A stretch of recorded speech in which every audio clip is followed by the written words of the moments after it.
so much fucked up shit to get into.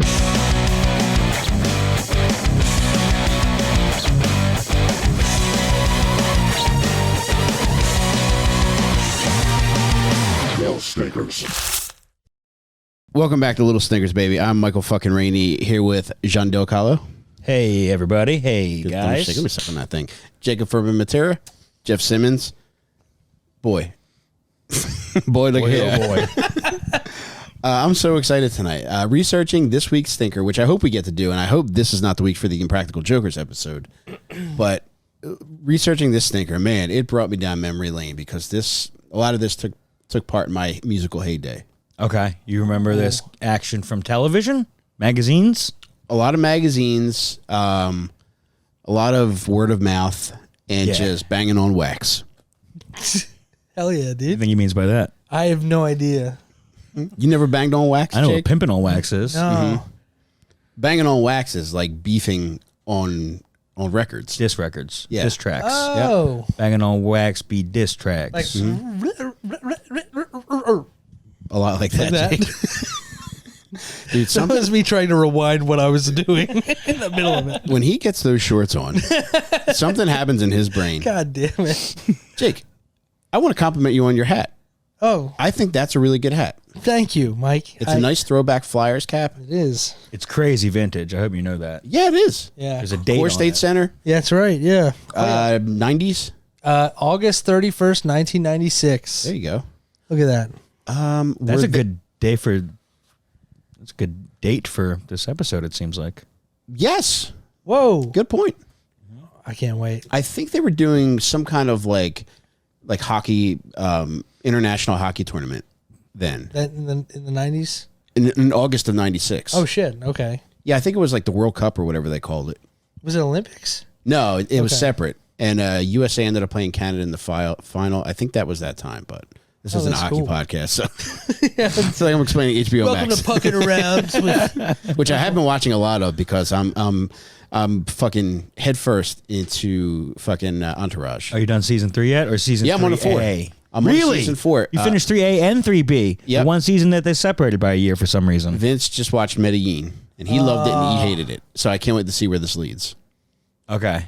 Medellins. Oh, you're deep into 4. That's Yeah. prime Entourage right there. That's like creme de la creme. Thank you, Or Jake. when it started to suck nuts. What? You This sound isn't- like E and Vince. Oh, man. This isn't an Entourage episode yet. Wait, that makes me But Vince, one day right? it will be. That, Yes. that makes me Vince and you E. Damn, that And then hurts. Who's he? He's Squirtle.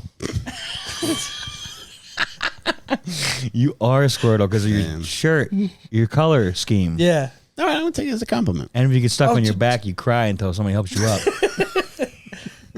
Do you think eventually, like if a turtle gets turned on his back, do you think eventually he just becomes embarrassed at himself and just stops, just like retreats into his shell? Starts snacking on his own insides. I hope that's not what happens. Yeah. Well, they keep a lot of shit in there. My turtle could turn himself over Why would he do that? because I would put him on his back. I would torture him. Oh, I was thinking like he'd be on all fours and then like just for the fuck of it, he would flip himself over. He would get on his back feet, do a spin, breakdancer style. Saved on a lot of cardboard for him, you know, because you don't need much Yeah. in the way of... I'm going to flip this coin. Wow. Yeah, no, this is great. You've been listening to Turtle Talk here in Prospect Park, PA. Would you like to reveal it for me? Here we go, baby. Gets better and better every time. We go. I really want to talk about the Jokers, as usual. I just saw an episode the other day. Boy, I'd love to talk about it. Here we go. Oh, my God. You won. Great. Woo. What was that, your second episode you ever watched the Jokers, John? Do you hear something? He say something? Brutal. I can't hear it when he speaks in those tones. Your turn, Mike. You're going to like tonight's Again. sneaker.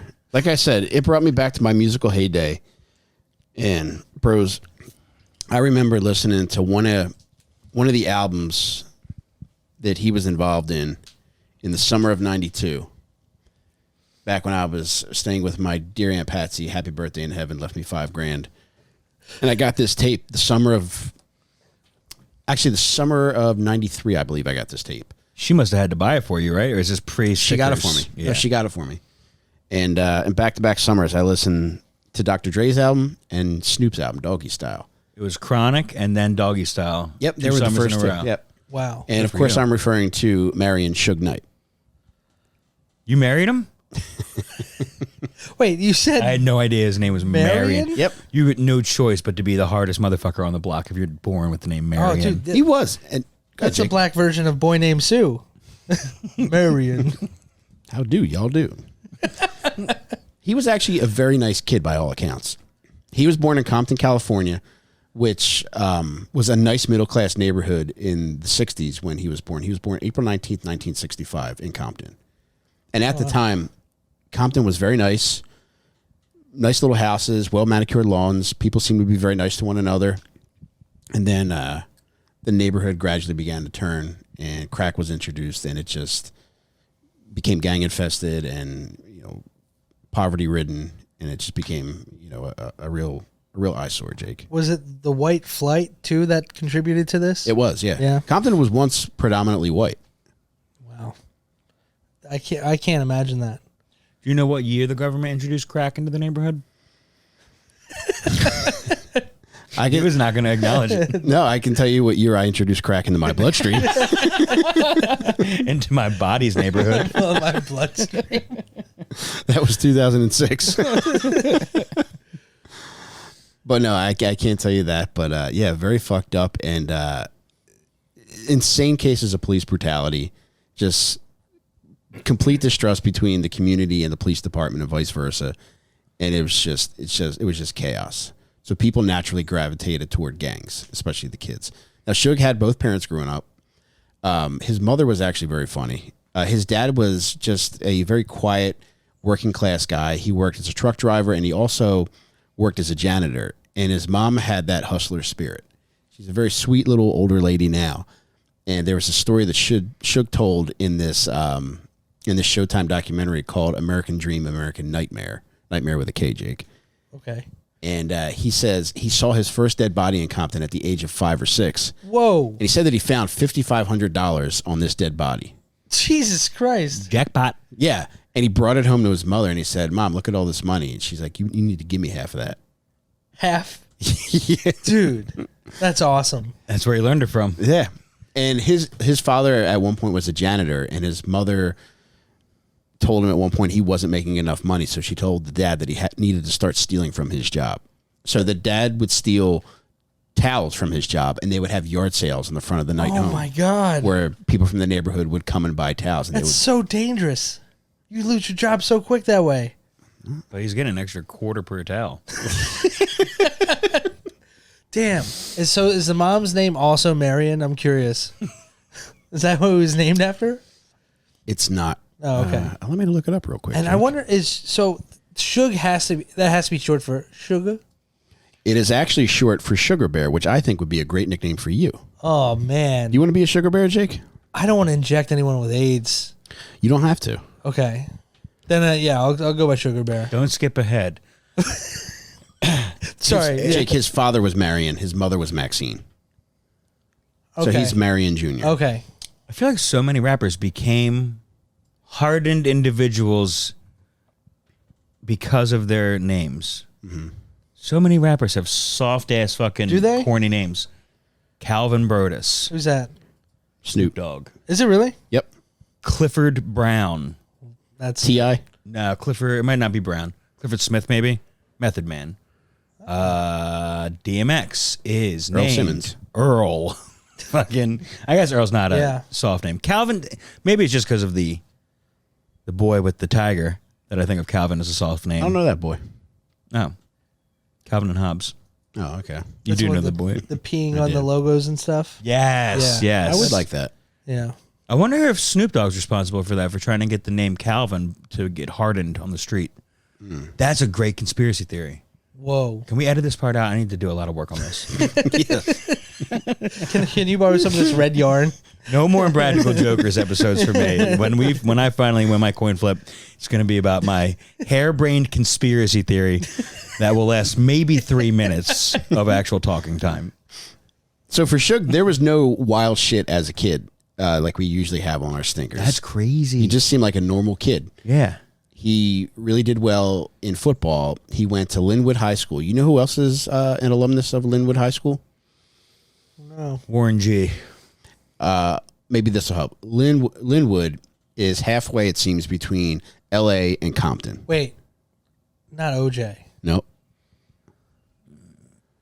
Is it An athlete? AC Collins or whatever his name is? Musician. Oh. Not a rapper. Nope. Not a rapper. I really Phil want Spector? to... One more guess. One more guess. I'm going to delay this. I'm going to... Jake, would you mind taking your penis out to give me some time? Put it in his hand, Jake. Put it in my thinking hand, please.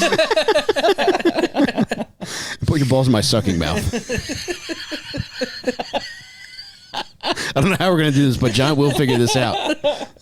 A musician in the 70s could not have been Charles Manson. They were a kid at that time, or they were they also a 90s musician? And Flea. Weird Al Yankovic. Fuck. He gave us a fucking hint. Damn. He told us already. He did. That's like that Chappelle special when he does the punchline and then does a 20-minute story with the one punchline. That's what Mike just did to us. We didn't even see it coming.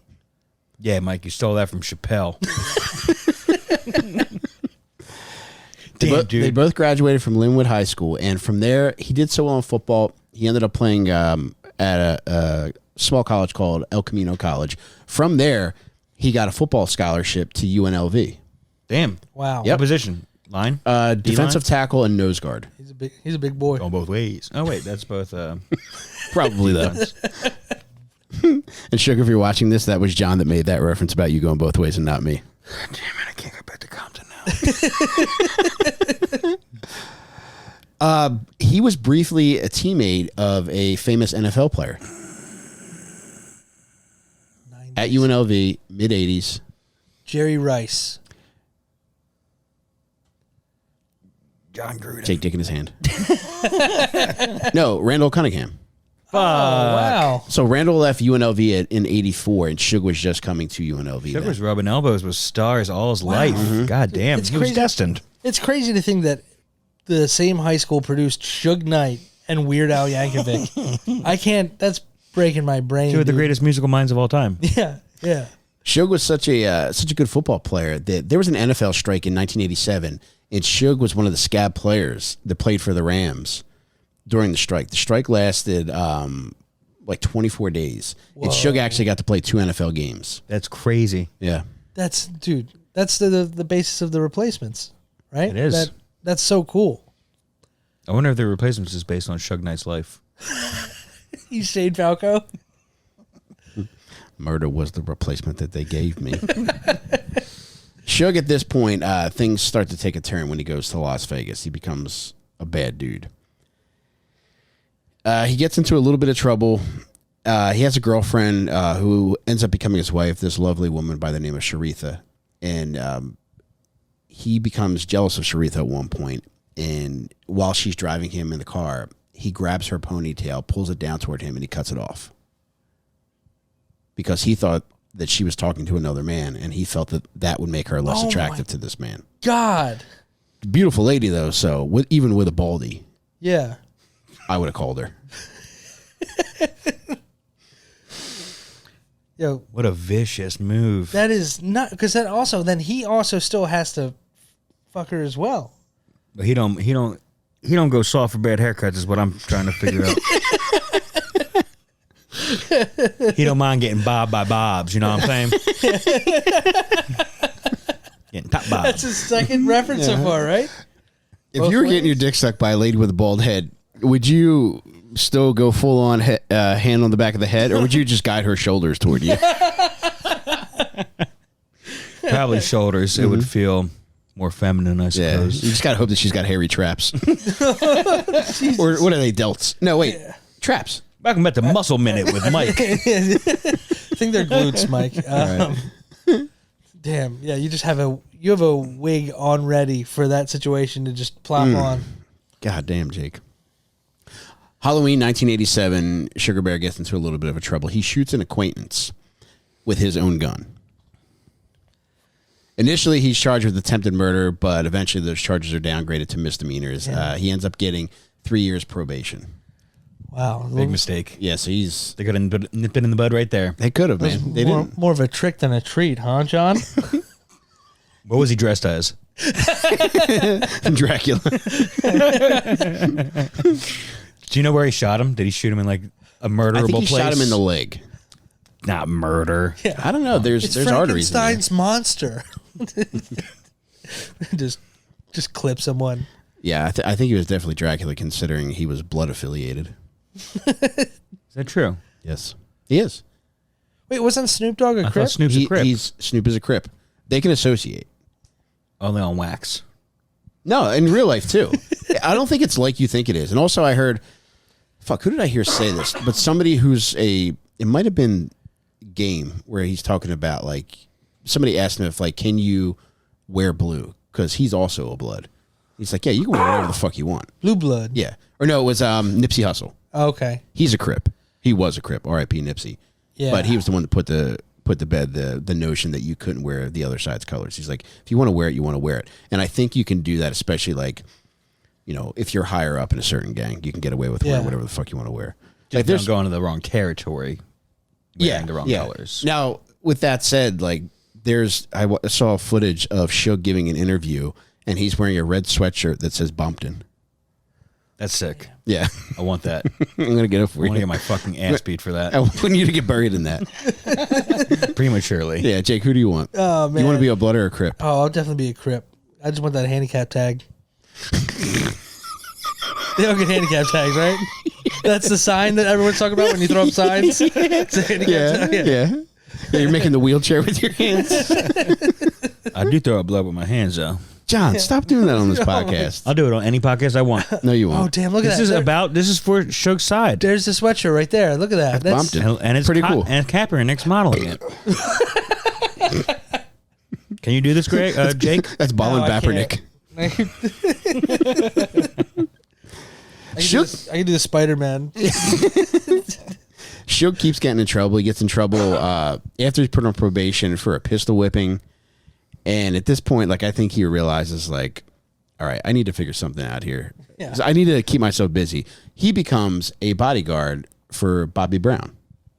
Oh, this is how he gets his foot in the door. It is. He's not musically inclined whatsoever, right? I don't think so. Strictly business side of it. Dude, his dad was an R&B singer at one point. Marion. So, I mean, he does have... He does have some musically inclined people in his family, but I don't know that, you know, I don't think he ever rapped or did anything, Yeah. you know, of that nature. But he becomes a bodyguard. I bet you there's a demo out there somewhere. Oh, you know what? It's funny you say that, because the UNLV Running Rebels, when he was on the team, they made like a Super Bowl shuffle type video, and he does rap in that. Is it available? Like, It is, yeah. Oh, that's yeah. awesome. And it's as bad as you would think. Oh, no. Yeah. Don't say that about Suge. He had a great Jerry curl, though. Oh, that's pretty cool. sweet. Really looked nice, man. I always confused him and Uncle Phil as a kid. Really kind of fucked with me as the news broke. Yeah, when it happened. same time era. Yeah. But Mike's giving you a look like... wrap it up. No, I like it. Yeah. I'm sure Uncle Phil would like that, too. Yeah. Rest in peace. Oh, fuck. God.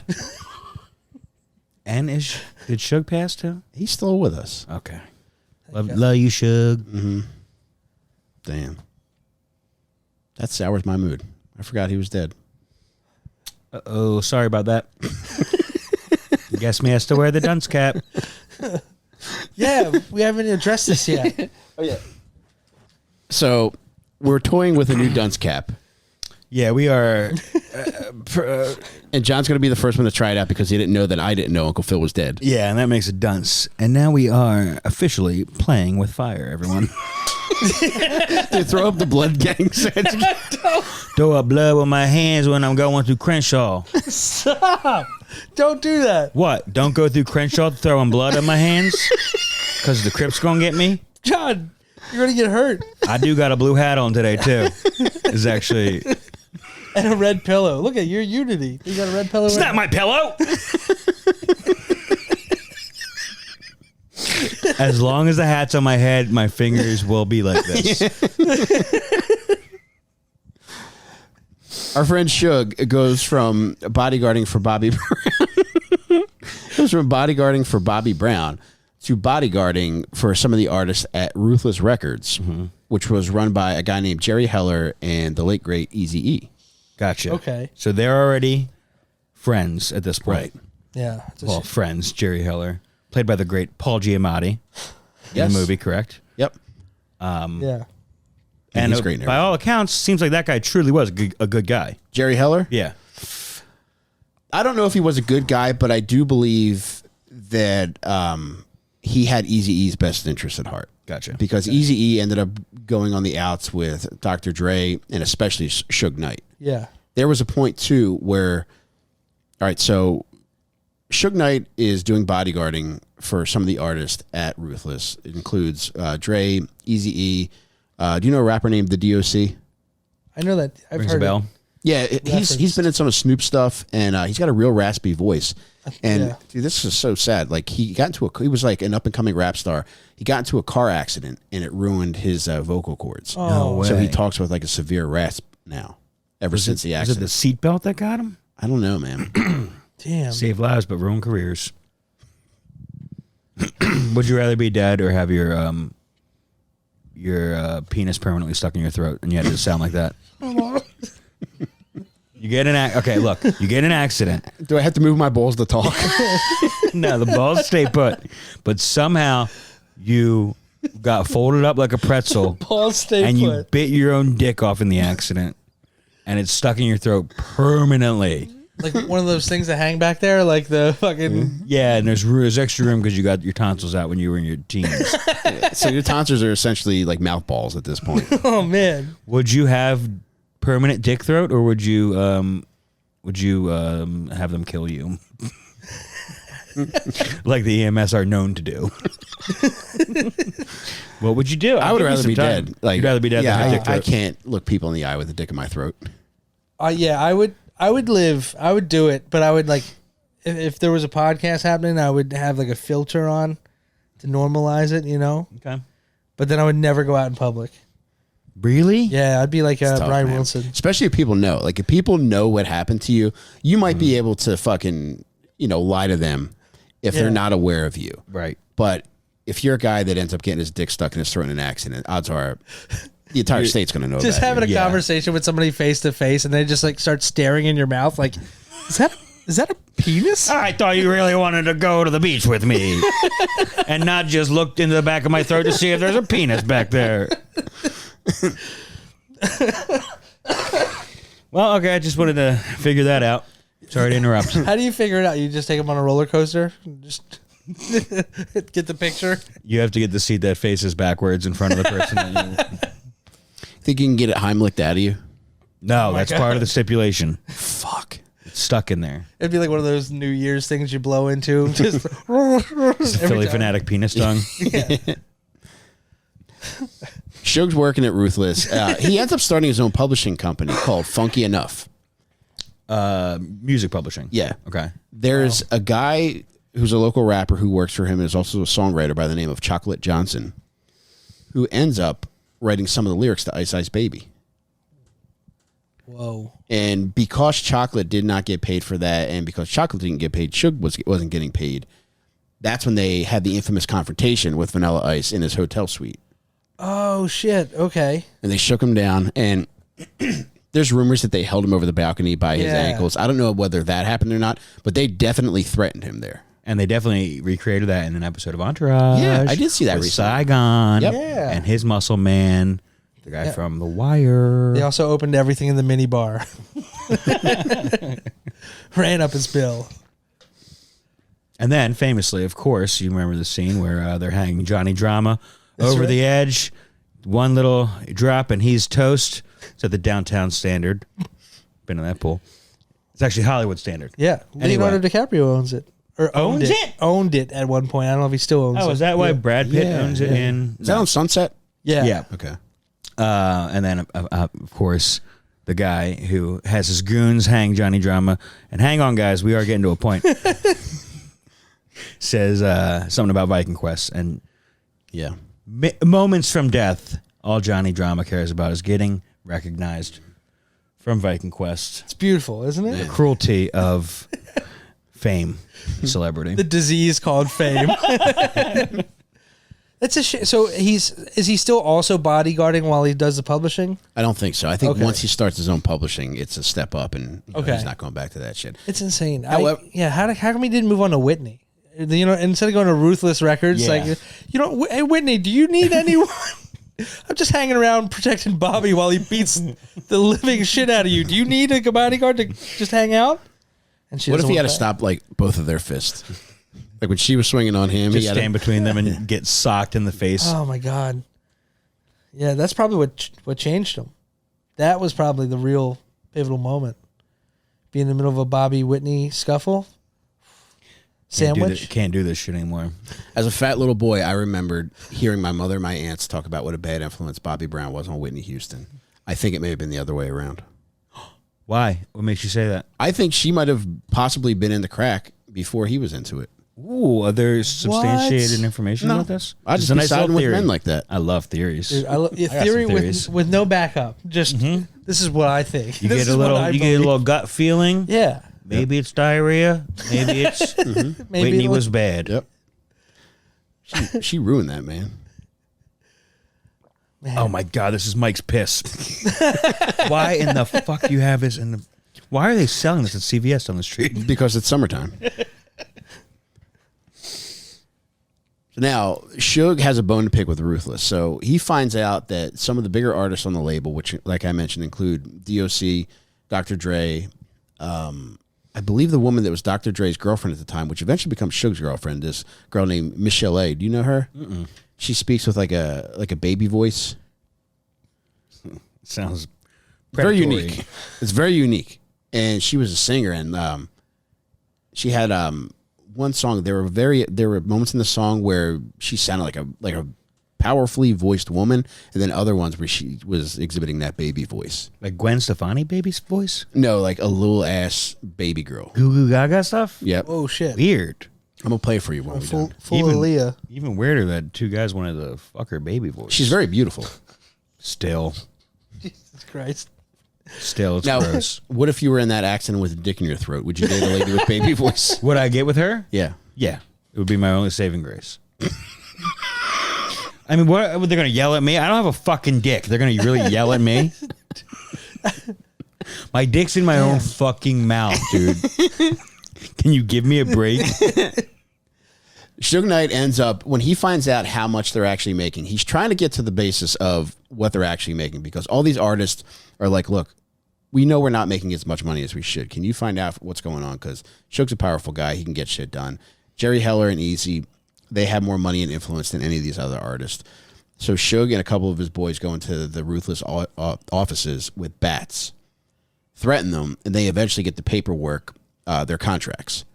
They find out... Just trying to get information. They're from just them. trying to get the contracts, Yeah. because Dre, DOC, and Michelle A, they don't have a copy of their contracts.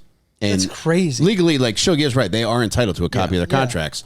They get them, and then they find out that all those artists are being paid 2 cents for every album that's sold Per the contract. for the contract. Yeah, Oof.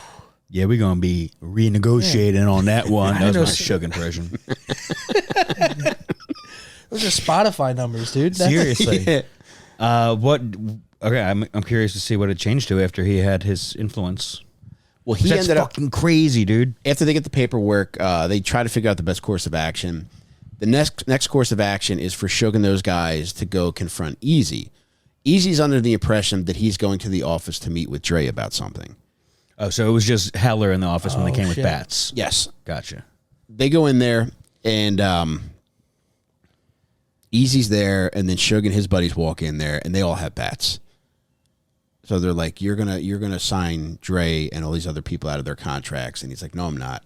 And then Suge hands Easy a piece of paper that has Easy's mother's address written on it. Whoa. Yowzer. So at that point, Eazy-E signs it over. Now, when that happens, Eazy-E wants to kill Suge Knight. He goes Yeah. to Jerry That'll Heller. make you. Yeah. He goes to Jerry Heller, and he's like, I have to kill this guy. Jerry Heller convinces him not to. He's like, look, we'll let Dre, DOC, and Michelle A go, and we'll figure it out from there. But I've seen an interview with Jerry Heller recently, and he says, in hindsight, I probably should have just let him kill him.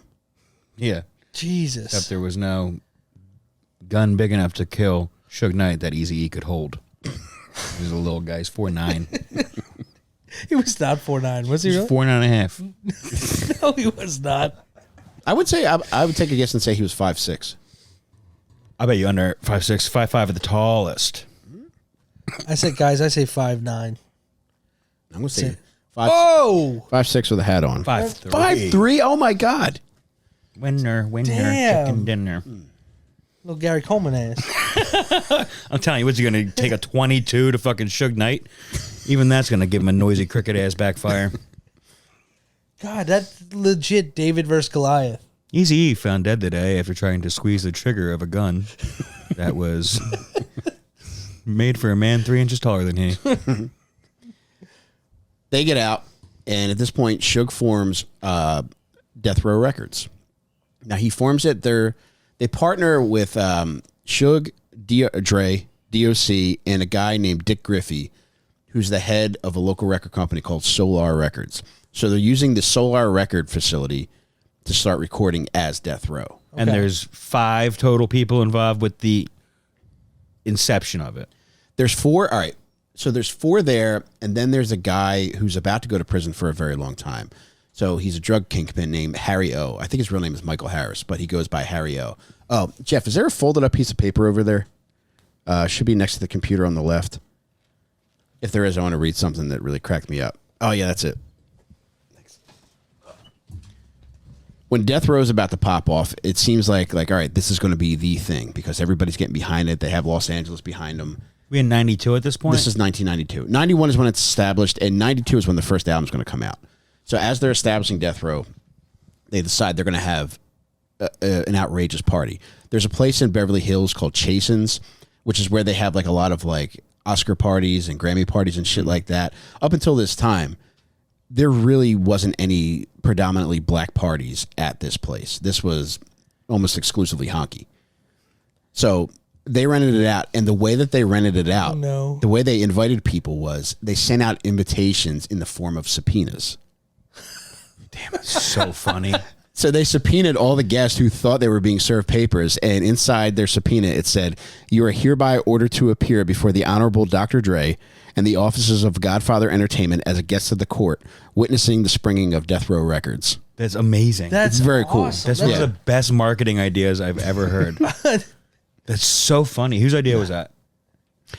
I think it might have been their lawyer. It wasn't Suge. I'll tell you that. Suge, I believe you're a smart guy, but that wouldn't have been you.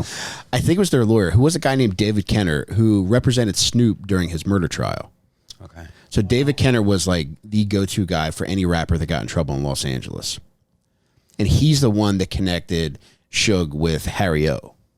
And Harry O was the money man behind everything. Okay. There was something I think it was Death Row Chronicles, which was a BET original, which was pretty awesome. And in it, one of the sound engineers talks about when they're starting out at Solar offices as Death Row. He's like he's going over like some shit that he needs for the studio, and he says it was realistically maybe like $1,000 worth of equipment. And that guy Harry O happened to call that day, and he talked to him, and he's like, "Yeah, I need somebody. I'm going to need like $1,000 for this equipment." He's like, "Don't go anywhere. I'll have somebody drop off the money." And he says, like an hour later, a guy shows up with like $30,000. And he's like, "Just get whatever the fuck you need." Oh my God. Whatever you were going to get 30 times that much. Well, what's he want in return? That's crazy. A place to put his money. Yeah. Okay. So I think he wants to be involved in something cool and help get this off the ground, but also it's a place to legitimize this money. Damn. Could you imagine if Lou Pearlman found out about Death Row? Selling all the blimps. And I always assumed that Death Row's studio, when they actually got established and moved from Solar Records, was in Compton. It wasn't. That was also in Beverly Hills. Really? That's crazy. It was 8200 Wilshire Boulevard. Is that where the scene is where they get arrested in Straight Outta Compton? I never watched all of Straight Outta Compton. Okay, I think that's probably it because they seem like Beverly Hills police that are like, we're basically just kicking you out of here. I think there's like 3 streets that intersect here. Okay. So I don't know if that jogs anything loose in your brain. No, but it make me have to fart a little bit. Is that my brain? John, why don't you buckle that dunce cap? It's heavy. You should know. Oh, heavy is the head that wears the crown. Huh? It really fucking takes my head with it when I tilt. Death Row is a place that I would have liked to have visited in its heyday. There's a lot of firsthand accounts about shit that went on there. And one of my favorite ones... I can't say. Guys, I know podcasts are for listening, but sometimes we do some funny visual shit. Yeah, what's the time stamp? 37 minutes in. Yeah. They'll be listening to the episode. Oh, yeah. Yeah, that's right. I forgot how that works. There's a lot of firsthand accounts about shit that went on at Death Row Studios. And one of the guys whose account that I enjoyed was a sound engineer by the name of Phil Brewster. He said Suge could be a very funny, affable guy some days, and then there's other days where you could just see the light leave his eyes, and That's he would so just much be a mess. scarier than a guy that is dude, I'm with you. always scary. You know what I mean? Yeah. The fact that the guy can get jokey, I don't know. I feel like you should never see a guy like that smile at all. You know what I mean? Yeah. Knowing that he can smile is just like, fuck. There's another side of that. Yeah, there's layers, you know? Like a damn cake. There's there was a YouTube, what do they call it? Reels on YouTube? Is that what they are? There's one of Fat Joe describing meeting Suge Knight. He says he was at a party, and he said when Suge Knight entered a room, the energy changed. In a bad way. Yeah, and when he came into the room this night that he met Fat Joe said, all of a sudden, he sees people literally running. He says, I see Alicia Keys running across the room. Oh my God. He's like, I'm like, what the fuck is going on? And he said, Suge just does like a lap around the room with a cigar in his mouth. He's by himself at this point, and everybody's just getting the fuck out of his way. But it turns out he was a big fan of Fat Joe, and he just wanted to introduce himself. Damn. So Joe played it cool. Didn't run away from him. No, he pushed Big Pun in front of him. So Suge Knight never saw a fun party. That's... Every time he walked in, the party vibe changed. He would have to be in like some kind of jackass type full prosthetic Yeah. to actually enjoy the party. Yeah, he would have to like show up in whiteface. Who is that 7-foot mum over there dancing the night away? Mrs. Datsfire.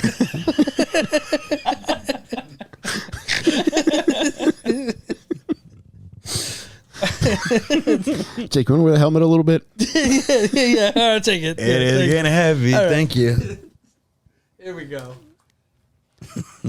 Also, isn't Fat Joe, he's like a Bronx rapper, right? So, like, it's crazy that he likes an East Coast guy after everything that happened. Well, this was before I think everything popped off. Oh, okay. It's still in the 90s? Wow, this is The early 90s. Dude, 90 92, 93, and I guess even 94 was like, those were the years for Death Row. They were just starting out, but almost instantaneously, they were raking in like 9 figures a year. I mean, their first 2 albums were The Chronic and Doggy Style, which are 2 of the biggest selling rap albums of all time. Yeah. And so this is before Tupac joins the gang? Tupac comes in 95, and when he puts out All Eyes on Me actually goes fucking diamond. Whoa. Which is like, I don't even know. That's the only thing above platinum? Yeah, that's Is at that- least 10 million. Was that like immediate or was that over time after the... Yeah, this is really cutting off circulation. I can't even fucking up my speech even more. Take it a stroke. We're going to need one of those dentist vacuum things for his mouth for when he has this on. Get the words out. Was that like an immediate diamond status with Tupac, or was that over time? Do you know? I don't know, man. Okay. I have to imagine that, after he died, you know what? Tupac was somebody that just worked tirelessly. So there's this insane backlog of shit that ended up getting packaged as fucking Tupac albums after his death. And everything that they put out ended up going at least platinum multiple times over. But All Eyes on Me was the one that went diamond, which is an insane number of albums to sell. Dude, I feel bad because like they really like George Lucas his life. You know what I mean? After death, like they've released all these new albums. He has a hologram, probably has a bed and breakfast somewhere. It's insane.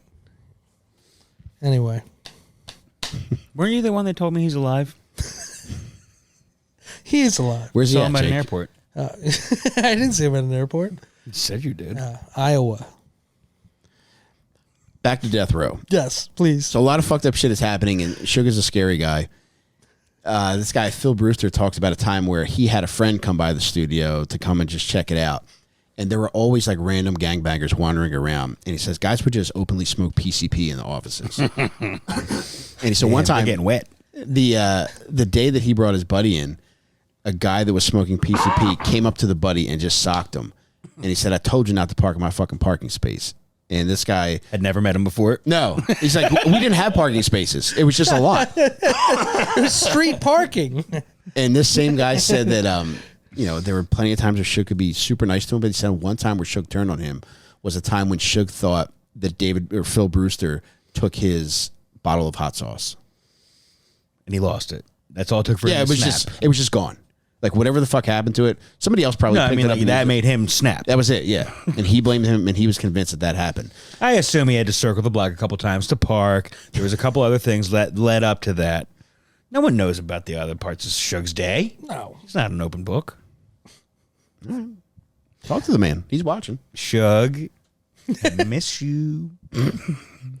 Anything you want to say to Suge, Jake? No. This is just cutting off circulation. And You don't have to snap it. You can unsnap it. You want me to wear it for a while, Jake? No, I prefer to have it snapped. Really, Just in case. just in case. You never know what's going to happen. Oh, there was a special phone line. The guy that was the primary financier of Death Row, Harry O, there was a special phone line put in for him. So if he ever called from jail, this one specific phone would ring at Death Row offices. That's crazy. This phone happened to be in a common area. And there were these two rapper brothers named the Stanley Brothers that just happened to be hanging out there. And one of them picked Never heard of the Stanley brothers before. You're not going to with a name like the Stanley Brothers. They're actually the Yin Yang twins.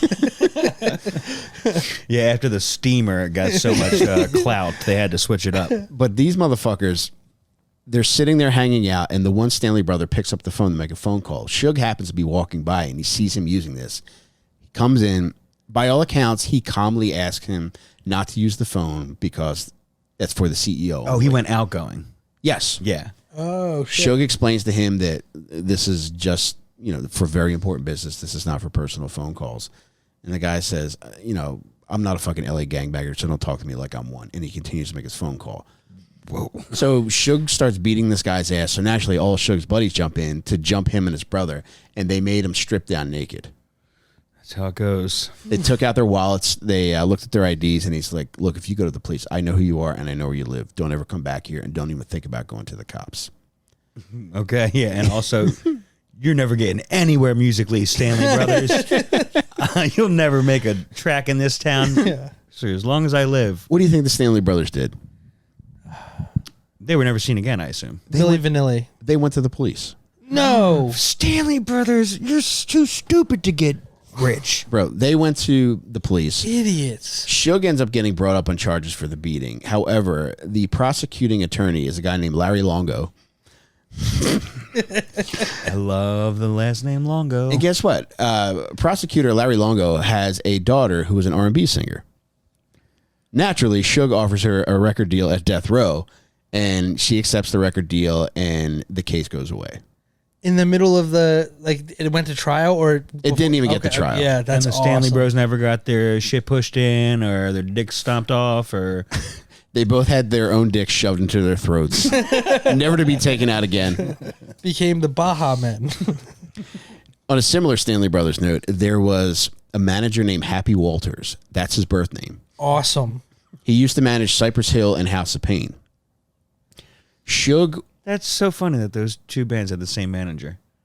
They had such similar... Yeah, sounds. They were like fucking Bill Pullman and Bill Paxton to me as a kid. Yeah. Yeah, I could not tell the difference.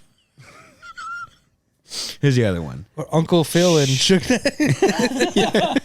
Yeah. And Nick Nolte and Gary Busey for a period. Yeah. Oh, wow. Yeah, good ones. Suge calls up Happy Walters. He wants RZA released from his managerial contract. Suge wants to take him on, and Happy Walters, isn't really keen on that idea. So there's one day where Happy goes to use the ATM, and then he disappears for 3 days. What? He's found 3 days later wandering around Long Beach naked. I knew he was going to be naked. Oh, my God. With a shaved head and cigar burns all over his body. I mean, it's terrible. Spelled out the letters SUGE. Yeah. So Happy Waters became Kidnappy Waters. And Happy ended up getting out of the rap game altogether. You don't say. Yeah. All right, so 1995, August of 95 comes the infamous Source Awards where Suge goes up on stage, and he's got a beef with Puffy now because what happened was shortly before the Source Awards, a friend of Suge's named Jake Robles ends up getting killed in Atlanta, and Suge is convinced that Puffy was behind the murder of his friend. Whoa. And if Suge's convinced of something, it happened. Puffy doesn't strike me as a murderer, right? Did he change a lot though? Maybe he was I don't different. know, back man. then. He was always like the. He's a rough dude. Like he's out there, yeah. I don't know. He's always screamed. He always seemed corny wiener as- to me. to me, Yeah, yeah. corny bitch to me. Sorry, Puffy. I know you're, but corny, powerful, rich bitch. But Suge was convinced whether or not he was actually behind this, that he was. So that's when the beef really kicked off. And then Suge went on the Source Awards and said, if you don't want your producer all up in the videos, and people instantly knew that he was talking about Puff Daddy. Damn. And then it got bad. It got so bad that like Puff Daddy ended up contacting the Nation of Islam to protect him. Whoa. Did he convert or was he always black Israelite? I don't think he was. Oh, either. wait. You can just get him. It's like hiring a cartoon character for your party. Nation of Islam is. It's like the black pagans. Are they the ones that like sell the oil in the train station? I think that's just regular Muslims. Oh shit! Yeah, no, I was thinking of black Israelites. So what's the Black difference? pagans, yeah. Nation of Islam, is that like Louis Farrakhan group? That's a good question. I'm not even going to yell at Are you we for that. tiptoeing around for a reason? Okay. I think No, so. No. I honestly know don't know. this. I don't know this if joke. Nation of Islam is like Not some junk, not junk at all. I don't know this stuff. Junk is just kind of a word for stuff sometimes, you know? Doesn't mean anything negative or derogatory. Why don't you show them the cartoon you drew of the Prophet Muhammad? Yeah. That was funny. I thought it was very funny. I'm not a good artist, so Yeah. don't be too mean, but here it is. Here you go, John. Here's your. But the Source Awards happened in August of 1995. Our friend Tupac gets out of jail in October of 1995. His bail is paid for by Suge Knight, and the bail was like $1.4 million. You glossed over what Tupac was in for. A little sexual assault. Okay. Oh, he sexually assaulted someone. A little sexual assault and pepper, Jake. Was it no salt and pepper? Salt and pepper? No, No. not those ladies. Thank Okay. God. But yeah, not good stuff. Was he already a rapper and like doing well at that point? Yeah, he already had albums out. He was famous, Yeah. but he really became famous after he got out of jail. And he really gravitated toward Death Row, what Death Row was doing, because he was not really like that until he got out of jail. Yeah, he was a conscious rapper. Yeah. Yeah. Okay, so Tupac's career did start without Death Row involvement. Yeah. Gotcha. I was confused. He started with Digital Underground, and he was actually in the movie Nothing But Trouble. Yes. He's dancing. Nothing but I trouble. do recall that. They get stuck in the junkyard, Chevy All Chase. around the world. Oh shit! That Dan was Same in old that song. movie? Little Bobo and Little Devil. You know them. Oh yeah. Just don't get the grease on your pantyhose. Move over. I gotta blow my nose. That's the funny voice guy, isn't it? That's Penis Humpty in the Hump. throat Yeah, guy. Shock G. Yeah. Yeah. The OG penis in the throat. But yeah, Tupac gets out October of 1995, and February of 96, All Eyes on Me comes out, and that's a massive hit. That goes diamond. As well as things are going right now, it's short-lived for Death Row because Dre is about to leave. He's leaving to form his own label, which is Aftermath. Okay. He forms Aftermath. Snoop is not far behind him. Snoop ends up leaving Death Row for No Limit in 1997. Oh, he went to No Limit. Oh, Briefly. shit. Wasn't long lived. No. But he did But say... it was a I remember that happening and being like, damn, I had a little No Limit charm. You were a No Limit soldier? Yeah, I was a soldier. I make him say, "Oh." He was a soldier too. Yeah. You did make that lady that sat next to you on the plane say, I made her say, "Oh hell no." Snoop had some very flattering things to say about No Limit. He desperately wanted to get out of Death Row because he saw the writing on the wall. He saw how things were going. And as bad as shit was at Death Row before Tupac got there, it was just exacerbated when he arrived because it seemed like he always wanted to please Suge, and he had his buddies there. His buddies were the Outlaws. We're on some of the albums. And they were always getting in this shit. There was a very funny story. There was a rapper who I don't know, well, yeah, he was a rapper, I think, and then also became a producer, a guy named Sam Snead. You might have heard him on Snoop's Doggy Style. He's like, my name is Sam Snead, you better recognize. You remember that part? I don't recall now. No. Yeah. Thought he was a golfer. Thought I had one of his putters. Well, there was an issue with a song that Sam Snead was working on, and Suge was eating at a place called Monty's Steakhouse. It was his favorite steakhouse. Sam Snead was there as well, and there was beef with Tupac and the Outlaws, and they ended up beating him up. They beat up Sam Snead at the steakhouse. Was there beef because they were at a steakhouse? It was Kobe beef, yes. But they beat they beat the shit out of Sam Snead at the steakhouse. But then they made him, rather than allow him to just slink off and go to the hospital, They made him work as the host for the next hour with a bleeding face. He was not naked. too far off, John. They made him join them at their table and eat his dinner bleeding. Good. They are so good at being fucking cruel, dude. Making people strip. Who's they? John, who is they right now? All the people in this story. Oh, okay. Thank you. Whew. Gangsters, anybody that is hard, anybody that lives a hard gangster life are so good at humiliating and being cruel to people. I'm surprised they didn't make him fucking take his clothes off and then point a gun at the maitre d' when they asked him to put his clothes back on, you know? And now the maitre d's got his pants off. Goes all the way to the top. Yeah, there were stories of them stripping guys down, making them bark like dogs. There was a very funny one. Humiliating. Do you know the rapper Corrupt? Yes. He told a very funny story on the Breakfast Club where there was a Death Row employee who was like in charge of like booking flights or something. And he fucked something up. And there was a Death Row party and he was there. Suge wanted to make an example out of his mistake. Oh, fuck. So he told him he could either take a beat down or go into the bathroom. The guy's like, I'll go into the bathroom. He goes in there. Suge gets an ice bucket and has 20 separate guys piss into this bucket. And the guy who made the logistical error had to drink the ice bucket full of piss. Mike, this is your dream right here. This is your Super Bowl. I belong on Death Row, Jake. That's Jesus insane. Christ, for An like error. you said, a logistical error. I thought I had a bad admin job. Jesus Christ. Yeah, a legit I had to leave mistake. with bottles of wine when I got fired. Dude, imagine when you're They were open though. I sure hope he hadn't.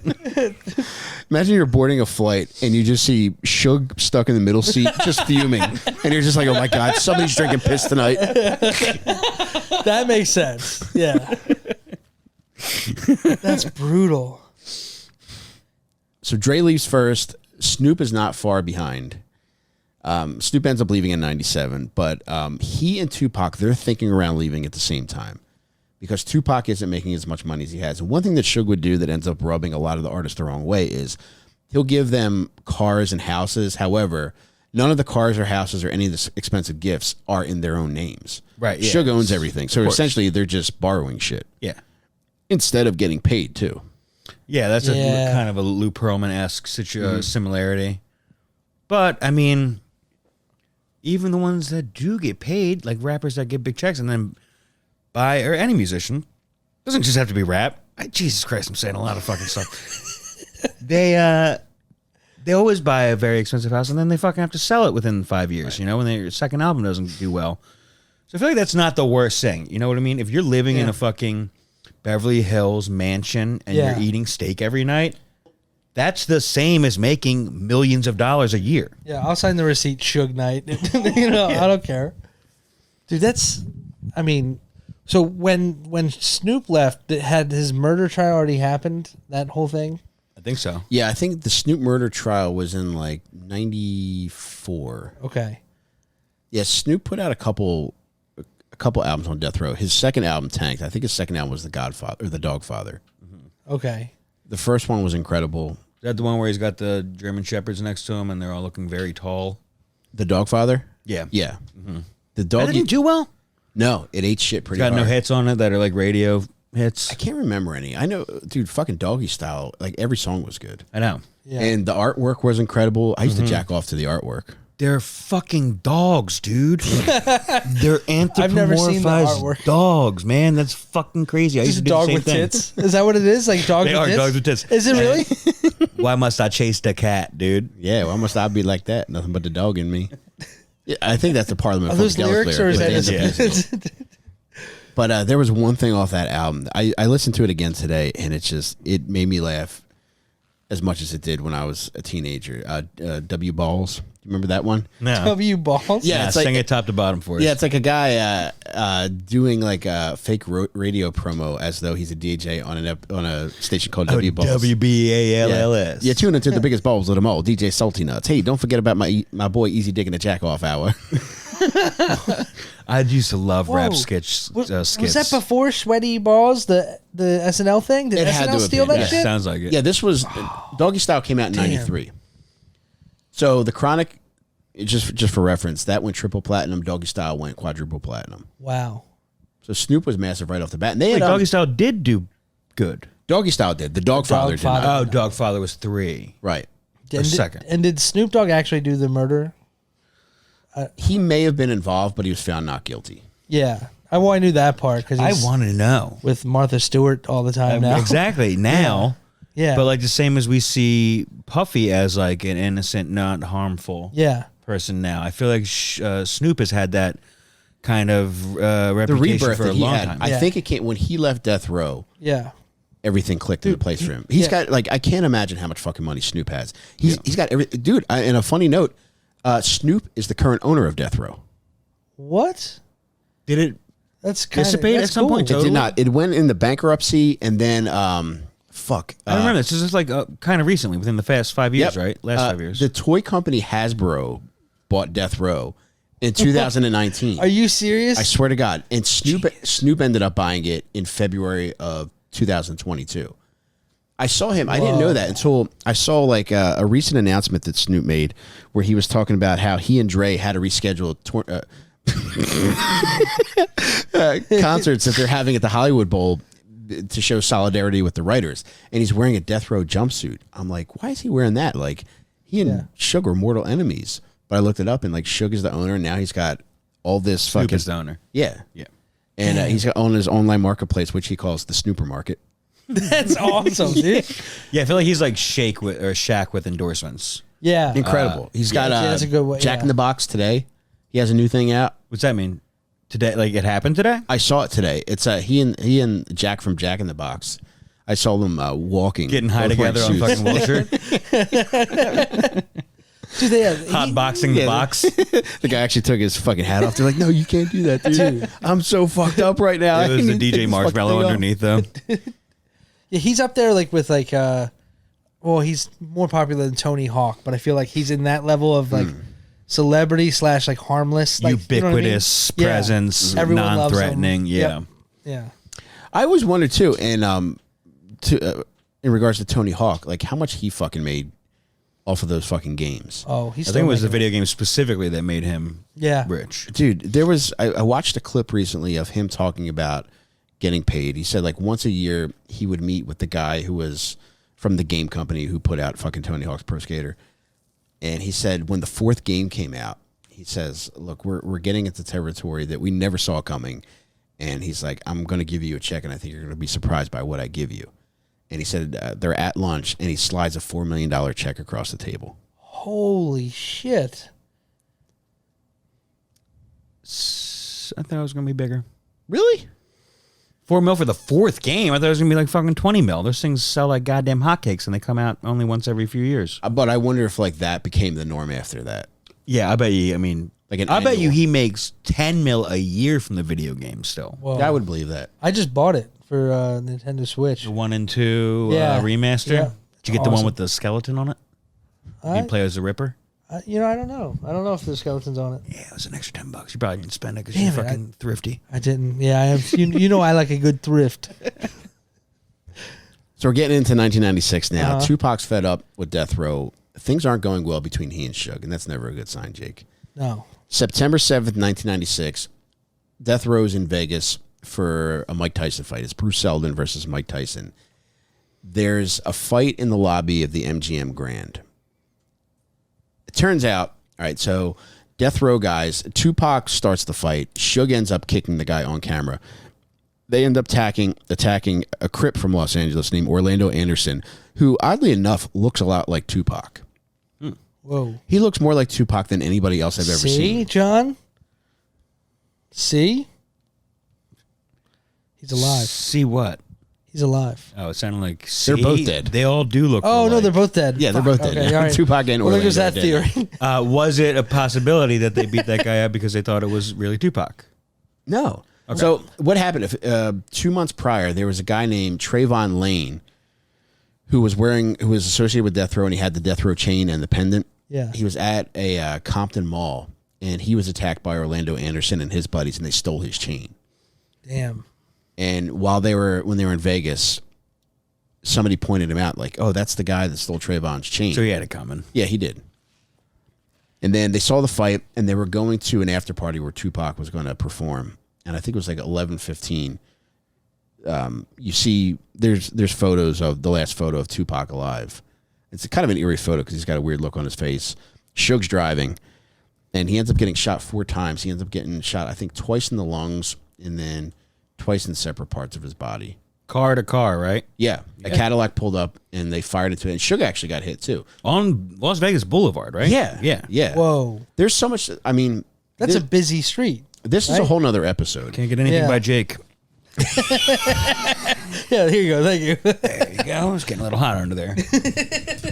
How have I not worn the dunce cap? Just because you're by default the teacher. yeah. All right. That's a busy street, isn't it? And but wait, I thought you said Suge and Tupac were fighting in the lobby. They were beating up this guy, Orlando. They were Anderson. fighting with a different Okay, crowd. yeah, I should be wearing this hat. I was like, I thought they were like fighting over going to the fight or going to see Blue Man Group or something. Penn and Teller. Yeah, a bunch of the guys got Penn and Teller tickets. The other guys got Tyson tickets. Yeah. Nobody was happy. One guy was going to see Wayne Newton. Totally smitten about it, by the way. Just slinked off by himself. Is that the Stanley brothers? Yeah.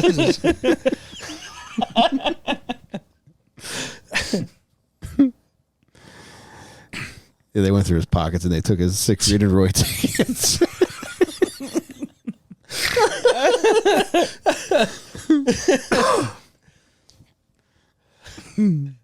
Yeah, so Tupac succumbs to his injuries a few days later. September 13th is the day that Tupac passes, and What, that was the shooting? the 7th.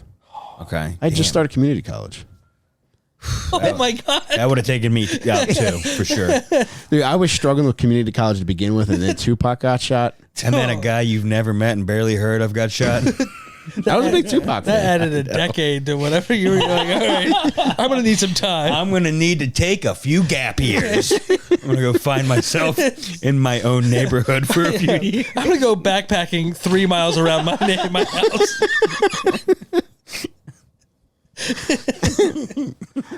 Funny note, one of the first cops on the scene was this Las Vegas police officer named Chris Carroll. He says he was the one who opened the door to get Tupac's body out of the car. And he says he fell into him, and it was clear that, like, he could tell by the look on his face that he knew he was dying. But he said at some point you could almost tell that he accepted that he was dying because his demeanor changed.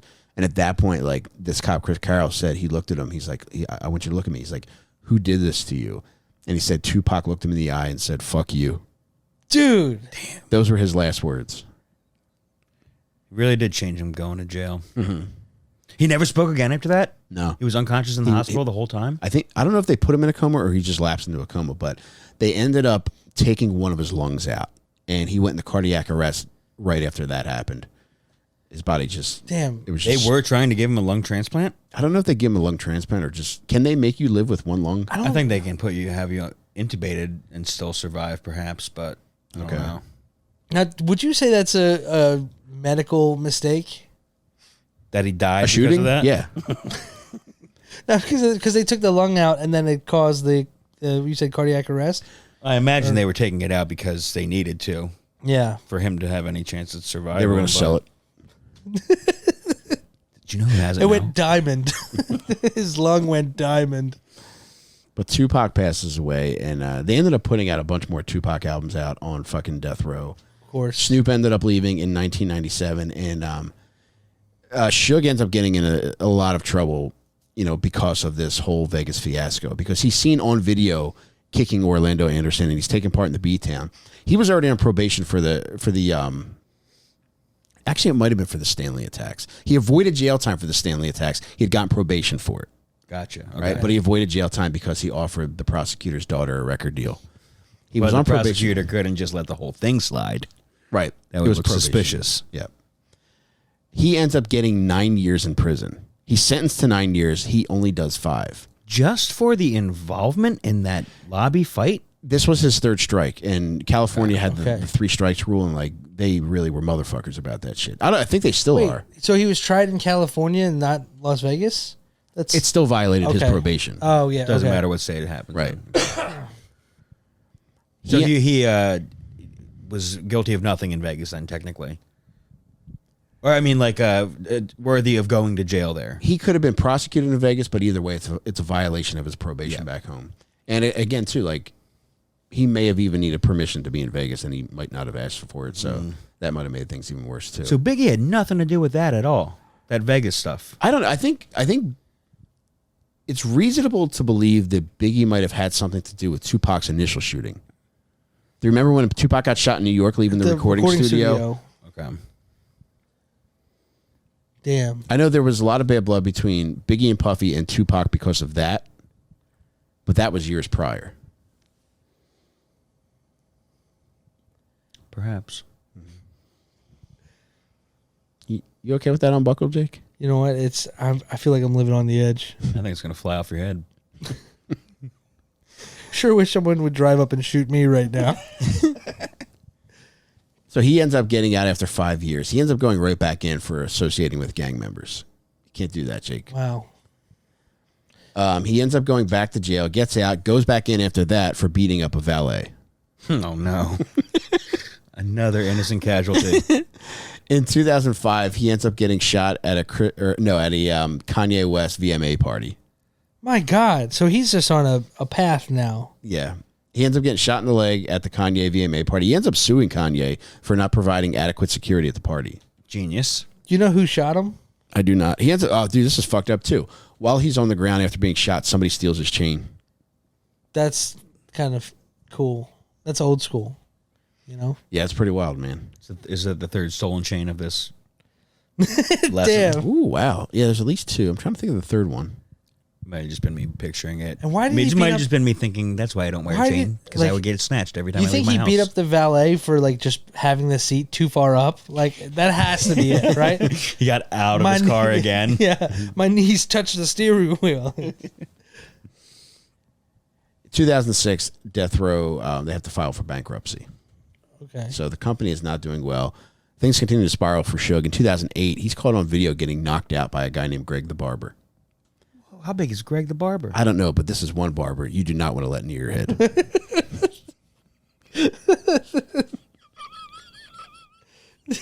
Is that written somewhere? No. Jake brought it out of me with that helmet. Dude, get this. So he was shot at Kanye's VMA party in 2005. In 2014, he shot at Chris Brown's VMA party. Jesus Christ. Man, And this time, he shot 6 times in one setting. Who's shooting him still? same guy. The guy followed him from Vegas. It's the valet. I think it's those Stanley brothers Oh yeah. finally getting their comeuppance. Yeah, they're about that life, maybe. I mean, I would never forget about getting stripped naked and Walked drinking around like a piss. dog. Yeah. So this was 2014. I do want to add, this just cracked me up. In 2012, Suge was seen attacking a member of the paparazzi with Cat Williams. They were teaming up on one paparazzi. Damn. Paparazzo, I guess you would call them. He started hanging out with Cat. I don't know. I think I maybe know they Cat was just- boys with Snoop that would make for a sense. long time. Damn. I thought that would have made sense. Didn't Snoop and Suge split ways? But they would know each other. Yeah.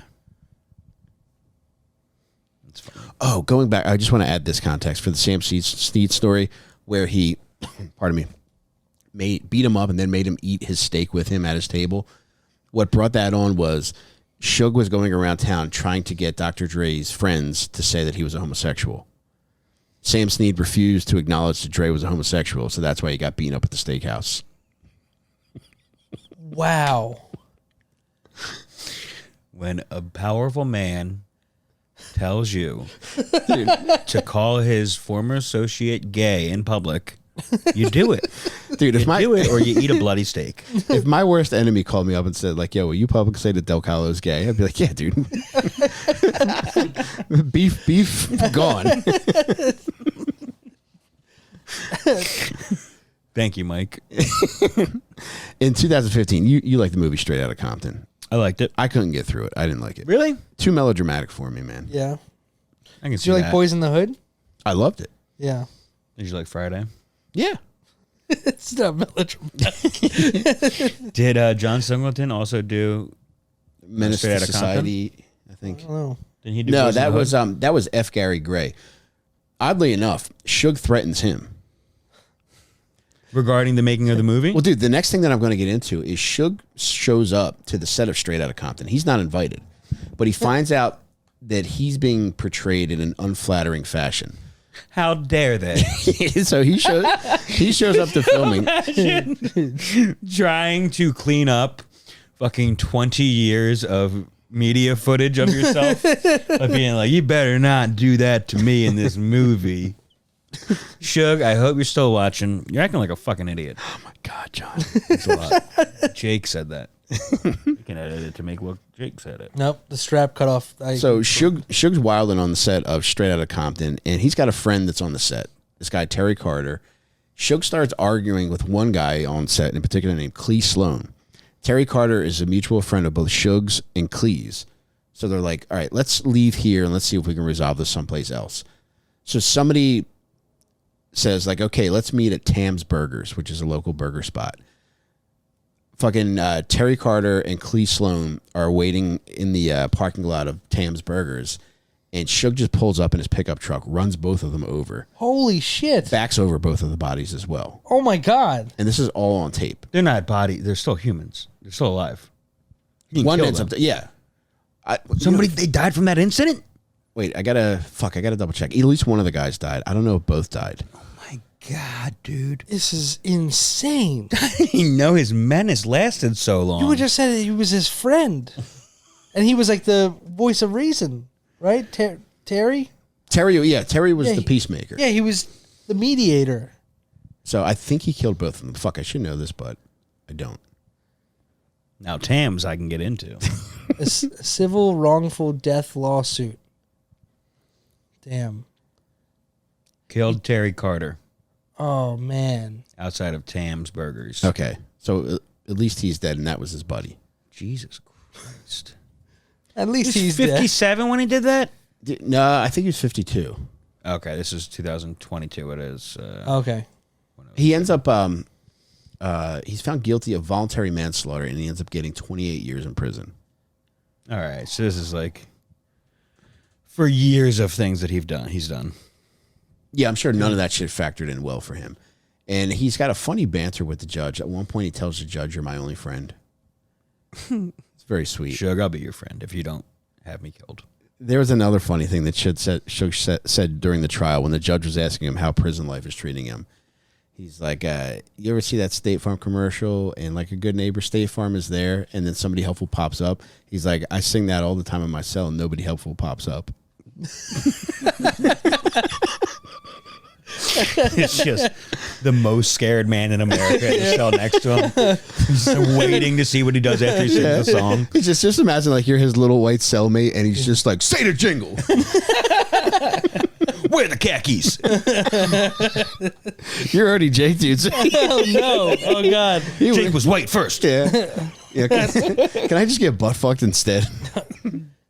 That's got to be hell, though. Not only being in prison, but also like how many people have probably rapped to him in prison. Like, yo, man, I just want to show you.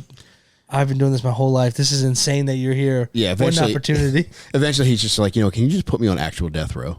Yeah. Oh, dude, that fucking the Death Row logo is one of the most iconic logos ever. That was actually created by a gang member named Hen Dog Smith, who unfortunately passed away as well. Oh, damn. Happy birthday in heaven, Hen Yeah, Dog. man. Really a fucking terrifying logo, and it just fit perfectly for what they were. I didn't know about this until now, and like I thought I was a big Death Row guy when all this was happening, but there was a Death Row Christmas album. What? Christmas on Death Row. What kind of jingles did they have? They have a few. They have Picturing a scrolling up screen of highlighted yellow songs when we hear that tune. It's like half of them are like Christmas standards, and then the other half are like songs about like Santa Claus, like breaking Mrs. Claus's jaw because the milk wasn't right or Lots of gunshots in the background. yeah. These cookies stale. But yeah, Suge, the earliest that he could get out, Jake, is 2034. Okay, and he would probably be in his 70s by then, right? 5. He will be He's scary. 69. He'll be scary. Until, Yeah, nice. The horniest Suge. The The horniest Suge is getting let out of jail. Oh, no. Wait, so you didn't cover any of the him stabbing Eazy with a needle? Pardon me. I know what you're referring to. Yeah, I've only been talking for the last 90 minutes. Yeah, I'm sorry. I'm sorry. I know what you're referencing, and I don't know that happened. Like, Wait a second. It's like May I Mythbusters. Yes. interject here? Yes. Is there a rumor that Eazy-E got AIDS from Suge Knight stabbing him with Yes. an AIDS needle? Yes. so Suge went on Jimmy Kimmel. What? They did not do Yes. that in Straight Outta Compton. Dude, Suge went on Jimmy Kimmel show. And In what year? Jake, when do you think this was? I don't know when he went on Jimmy Kimmel's show. Maybe Yeah. like 2010-ish or something like that. Okay. And he says, people do that. They can go around, they could get AIDS blood and inject it into an enemy. He's like, like Eazy-E. And everybody just laughs like uneasily. But some people think that like that may have been how Eazy-E got AIDS. But I've heard Ice Cube speak about this, and he's like, look, if somebody pokes you with a needle, you're going to feel it. So I think Eazy-E probably would have said something if he's thinking back to like, granted, he probably did have a lot of raw dog sex. Who's not, Yeah. condoms. Kill me with AIDS. I'm not. I'm not putting my rubberized penis in you again. Okay, so Eazy never mentioned it, or at least Ice Cube said that he never mentioned that happening. Right. But it is feasible that these malfeasance happened while he was asleep, and he never knew about it. I think that considering all the cruelty that's taken place and that's been documented, it's not out of the realm of possibility. That's insane. I mean, that's another level of bad boyishness. It's really a very No, it's Death Row. Yeah. Yeah. a very unique way of dealing with enemies. Damn. I'm going to have to go bang the wax backwards and see if it says any messages. Yeah, I stabbed Eazy with a needle. What of it? Ozzy Osbourne stabbed Eazy with an AIDS needle. He wasn't officially signed to Death Row, but somehow got lumped in with Death Row. Did you guys ever hear of Big Lurch? No.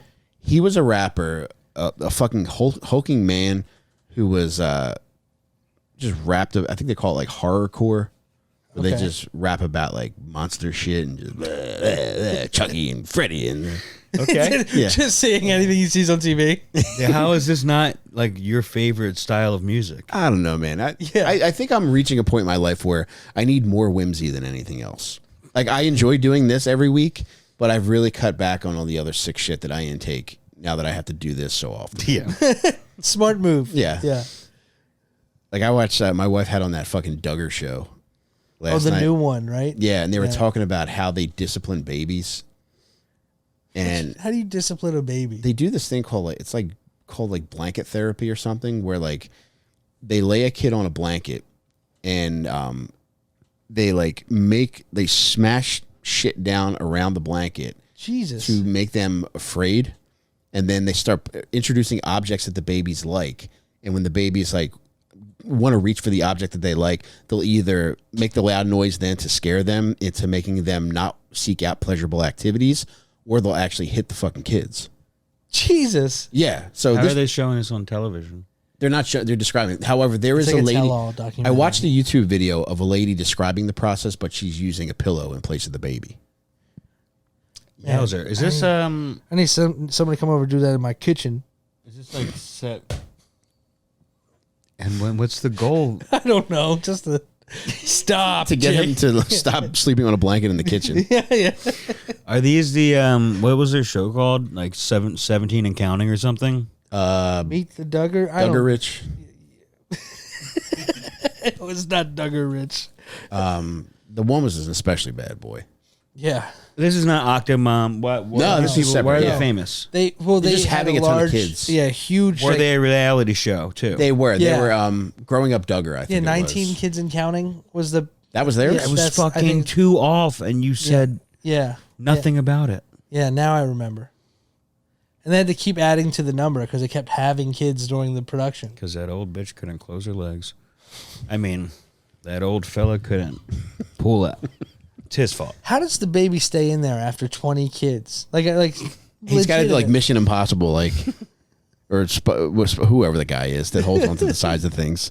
Jake, give me that hat. Yeah, here you go. You earned it. Oh, but getting back to Big Lurch, what I wanted to tell you guys was he was a L.A. rapper, and he was living with a friend and the friend's girlfriend, and they were smoking PCP one day, and Big Lurch ended up attacking the guy's girlfriend. He either bit her face off or cut it off, and he cut her chest open and removed one of her lungs and ate it. Big Lurch did this. Big Lurch did this. Thank God we got to this at the end. I was worried that there wouldn't be anything absolutely awful. And police showed up because I think her mom called to perform a wellness check on her because she hadn't heard from her daughter in a day or so. The police showed up when they did. Big Lurch was outside naked, just like staring at the sun, covered in blood. Holy crap. Okay, so Big Lurch was on one. He was on one. Yeah. He was on one so much that after he had smoked PCP, he attacked the victim with a knife, and he also hit her with a razor scooter. Like he was going real fast on it, and he ran her over, or He fucked her ankle up with it. He tried to jump her. But no, I think he smashed her skull with a razor oh scooter. Jesus God, Christ. Big Lurch. Yeah. What a fucking Big M. Night jerk, man. Shyamalan turn we just took. I don't like that guy. He is a big jerk. Big jerk. But yeah, Suge, he's up for parole 2034, so we should do something nice for him. We should.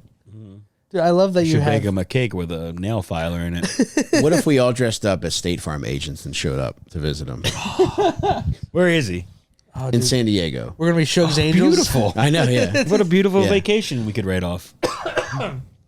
We should do it. That would be fun. I love that you brought up Big Lurch's scooter massacre because you're dressed like a scooter stuntman right now. Thank you, Jake. It looks good. I was just mentioning earlier to Tim that somebody on the internet a while back had accused me of being smooth-brained, and I initially took it as a compliment. It does sound nice, doesn't it? Smooth brained that's a backhanded as it gets. Yeah. I don't Yeah. think so. I think it's pretty right in your face that it's Yeah. a bad thing to be. Trying to be nice about it. That's like earlier. Remember with the light? Yes, you Yeah. have to stick up for yourself.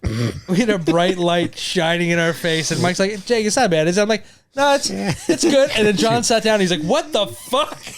Grab it right now so they can see how powerful it was. All right, that's like. Here we go. It was like the Kenny Rogers Roasters episode. Oh of God! Seinfeld. Oh no! It fell off the thing. Look at that.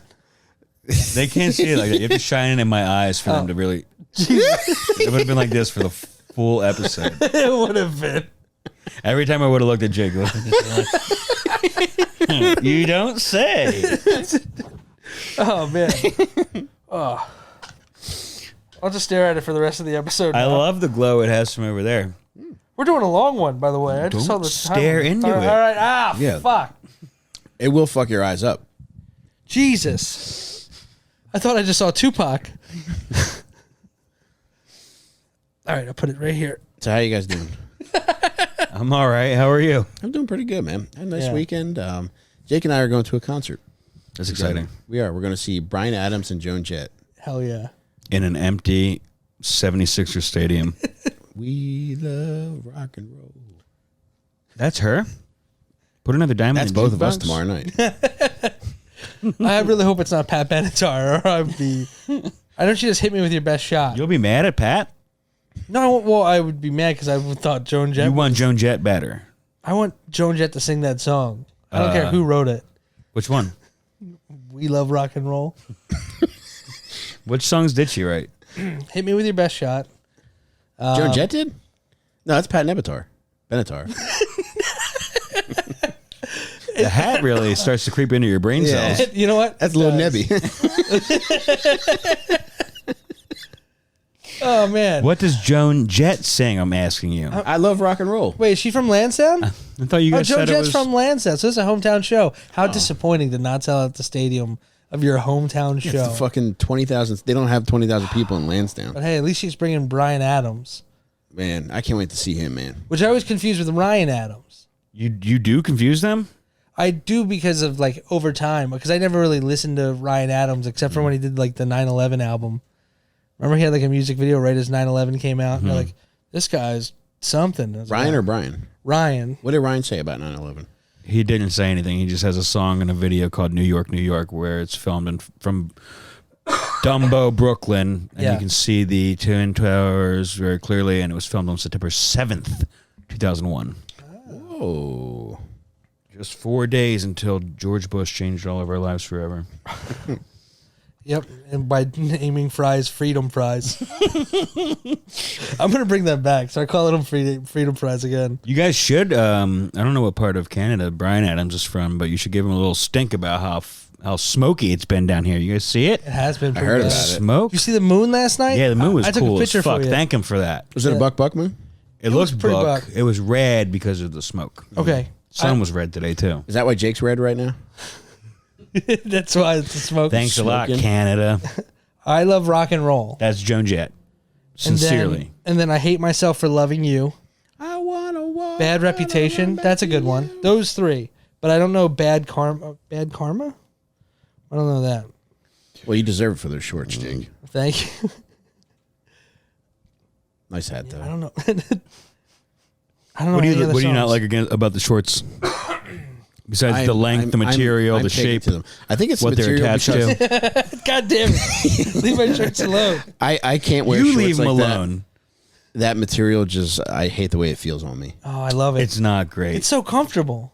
It's also, I think, a big reason why I don't like that kind of You material. don't want to look like that outside. Because I don't want to look like a special boy who's poorly taken care of. And then two, As he wears the helmet.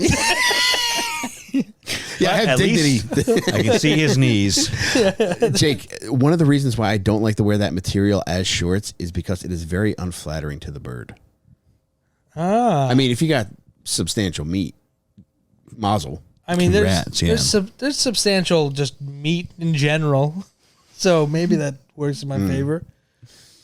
But yeah, what, over the knees a problem? I like I that. can't pull it up. I like when you Over show there. knees. I think as a general rule, if I can see your shins, I better see your damn knees.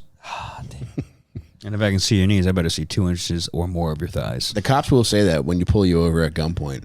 Let me see your knees. Oh, don't worry, I'll show you 2 inches for sure. Oh my Of God. what? Prime penis. Prime penis. USDA meat. Pat Bennett. How short do you think you're willing to go with those shorts? Is that the shortest you'll go, John? I mean, these aren't my shortest shorts, but they're about as ridden high up as they go. What are your shortest shorts? My shortest shorts are a pair of trail running shorts by Nike. And honestly, if I was wearing them, I'd probably be all the way up to the nuts. I'd probably lose another inch and a half on this. Damn. I think I want to go see Pat Benatar instead. Hit me with your best shot. We Belong. That's a Ooh, fucking that's a good banger. one. Love is a Battlefield. It is. Heartbreaker. I mean, come on. Yeah, she's the one that I want. We lost You a lot doing of good. Are Grease? they going to play that tonight? He's like, you guys are going to be late. That's going to be expensive for parking, it sounds. I think we'll be good, man. How did you get tickets? You just saw them? Were they really promoting it since it's sold out? I don't know where I saw it. Every now and again, I just check Ticketmaster to see if like I can find like a good deal. And I only have one other concert lined up for the summer, so I was like, I would like to go to one. Yeah. And then I checked out the prices, and like they were practically giving them away because I think they just didn't. Are they really? Yeah, I got Are they $20 a piece? Maybe not that low, but you can get really good seats for $40. Really good ones, damn. Yeah. That's pretty good. Floor seats. Holy Side, shit. Yeah. Side of the stage. Just you could tune Joan Jett's guitar. Yeah. Actually, all of the roadies quit. We will pay you to attend this concert. Oh, you love rock and roll? Coming up. Yeah. Oh man, yeah, this is a big concert week. I'm seeing the Pixies on Friday Where? in Philly at the Met. Nice. Yeah, and I haven't then been there yet. And then Dead and Company's next week. Mm-hmm. Can't wait for that. I think Snoop's coming with Dr. Dre soon. Are they? Are they going to be Yeah. outside or inside? I think it's going to be in Camden. Yeah, I'll be smoking weed in Camden. Not at that concert though. You don't want to see Snoop?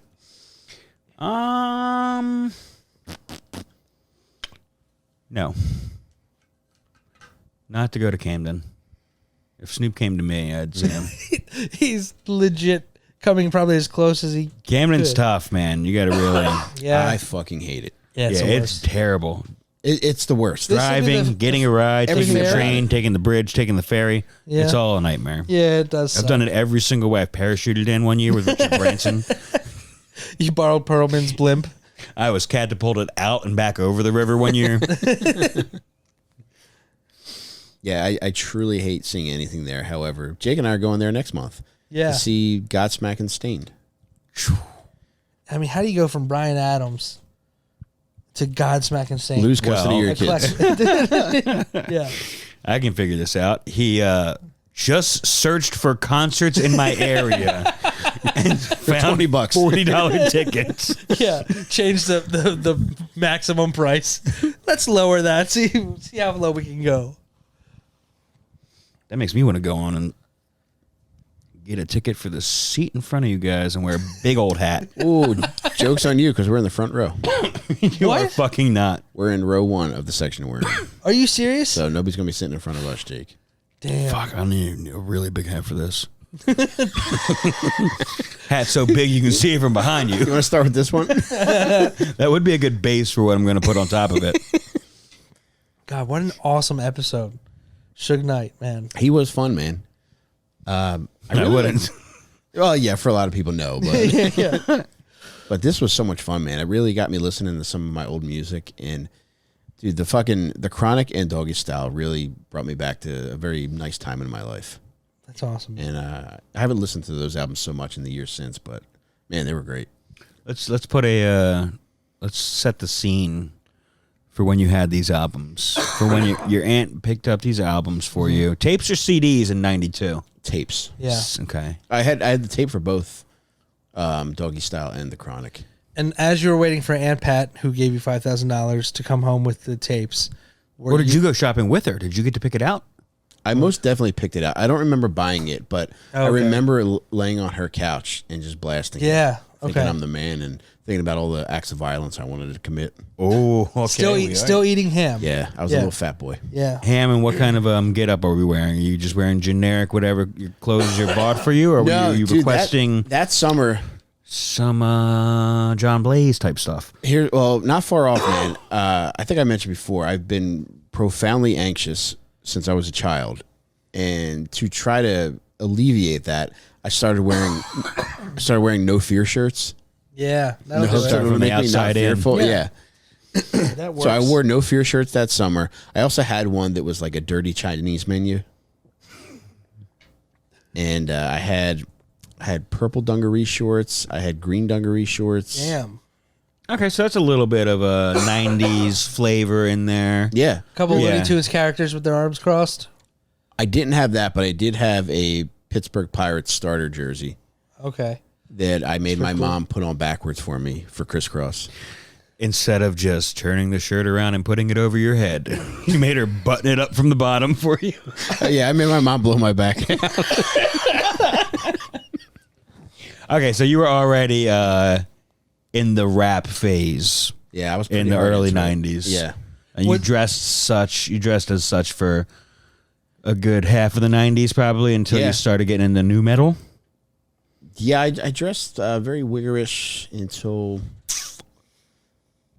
But that was all acceptable to listen to Korn and dress that way. It was a still. natural evolution. Right. I mean, all the dudes that dressed like that listened to Korn and didn't change their outfit, really. Right. Maybe they put like a chain on their wallet or something. Yeah. I was But gonna like say still baggy and still was that like Cypress influence. Hill like your gateway. I had a Cypress Hill shirt too. Yeah. It was the thing that I loved about it is I wanted people to think that I smoked weed, and it had At what age?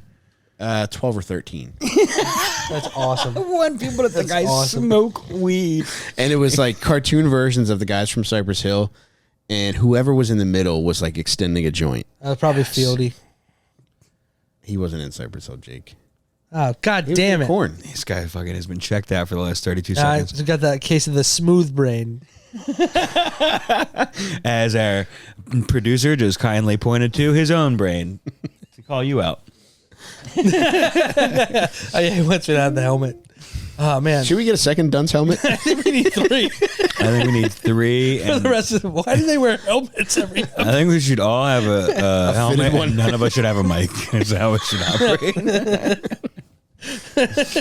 What did you guys dress as around that era?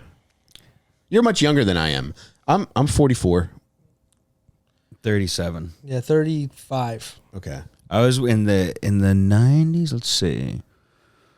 I started dressing like a skateboarder in probably 94, 95. But before that, I feel like my mom was just dressing me. I don't think I really had much of a say in my outfits. Yeah, it was a tough era. Wasn't really fashion conscious and picking out my own clothes yet, I don't think. Do you feel as though like you didn't realize that you had a say in what you wore? Like it was always just like, I have to wear what mommy picks.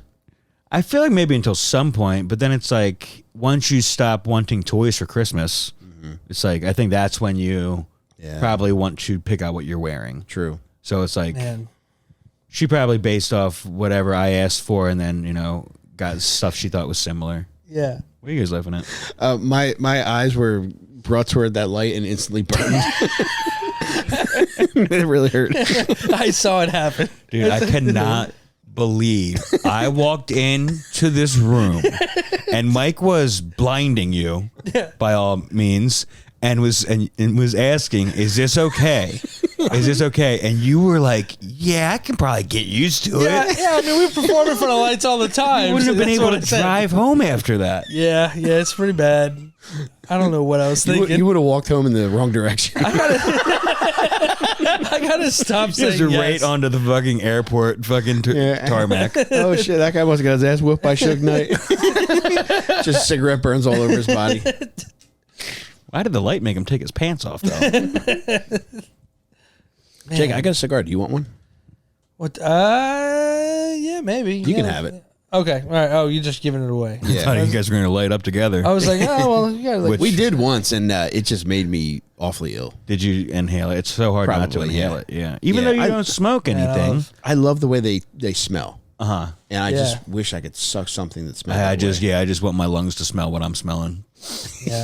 So I try to take Man, I them. love cigars. Yeah, they make me yellow and green. Ooh. They make me Yeah, same. yuck up.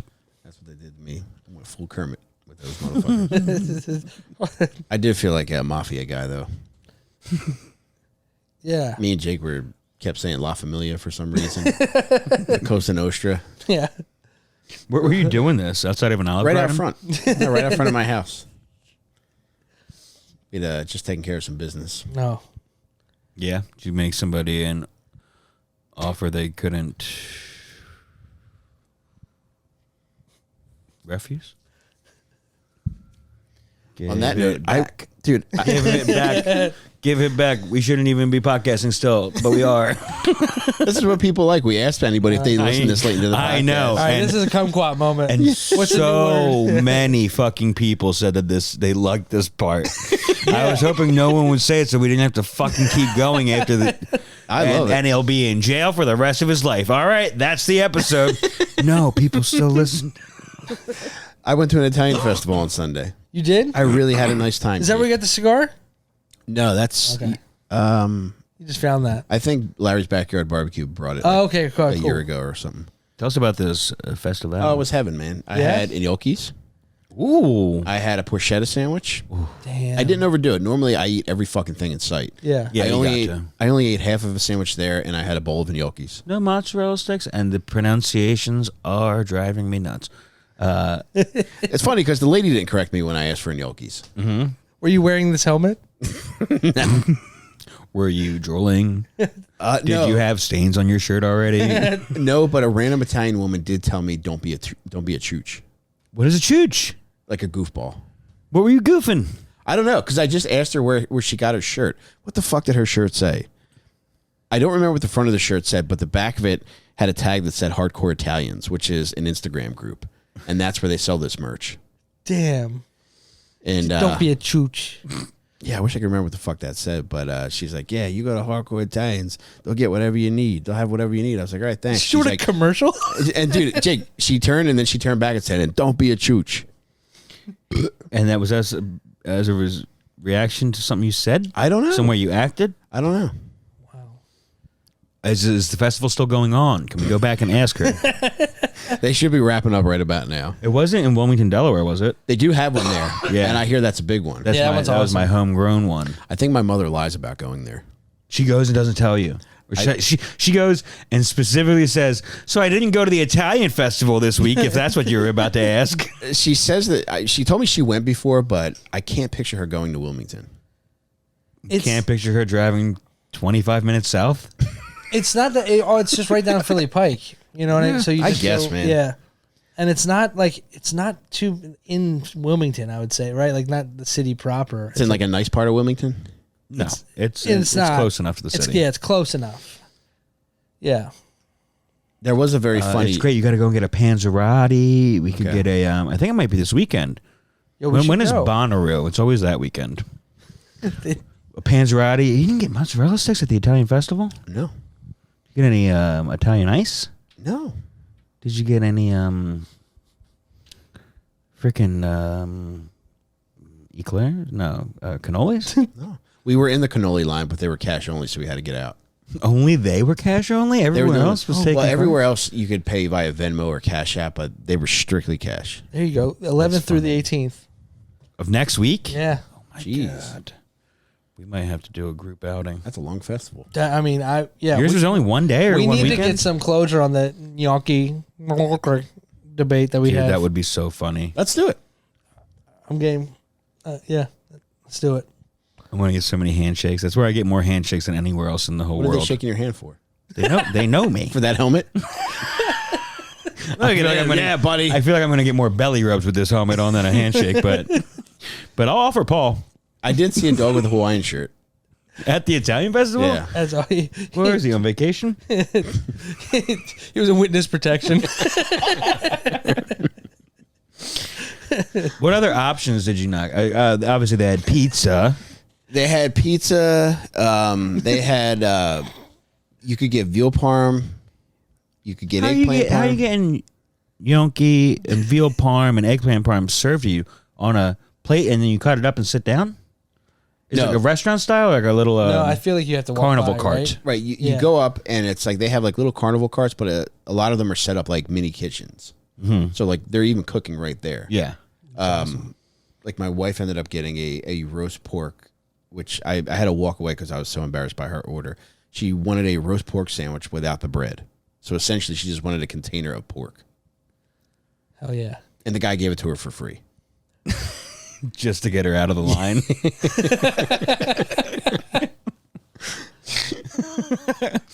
I'm down with a bowl of pork. Yeah. Bowl of Everything pork. was delicious.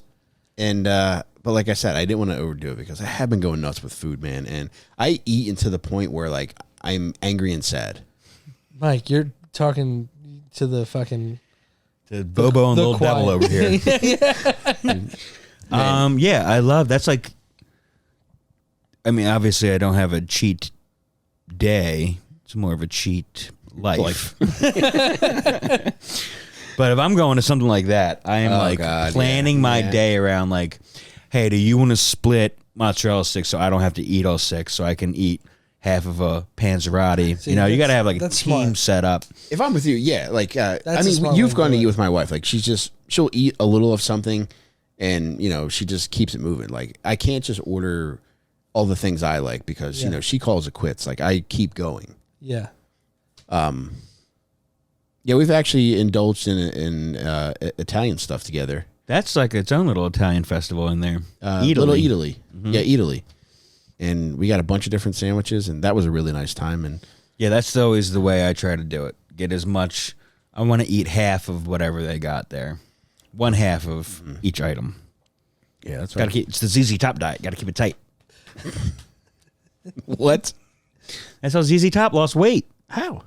They just ate and drank half of everything they ordered. I was just saying, I thought one of them died. Well, he was the guy coming and stealing the rest of the halves. Am I already wearing the dunce cap? Well, then I'll stay. All right, Jack, give them their word for the chat. No, I know they're here. I can hear them right now. They're listening. Yeah, shout out to all our kumquats in the chat, man. Thank you for being here with us.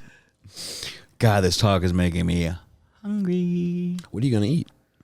If Arby's is open till 11, they're getting butt fucked by me tonight. It's my triumphant return. I hate to tell you this. I don't know if they are. I know they're not. And if not, I will probably go to Taco Bell. All right. The old standard. Hey, they brought your Anchorito back. Man, I got one. I didn't even know there was anything under that cheese.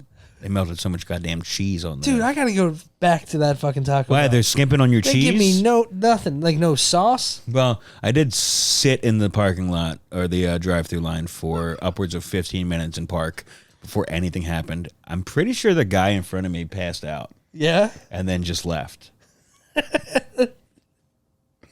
What are you getting a picture of? Oh, God. Was it video? Do I look like the fucking Hawaiian Punch guy completely? With the, is that what's going on? I don't want to. Yeah. But yeah. Yeah. I don't want to, but I have to. Oh, man. The Italian festival. So what are you thinking? Like the first week in July, we'll do the movie? Or do you think some other time? I don't know. Man. I think we will talk about it off the air.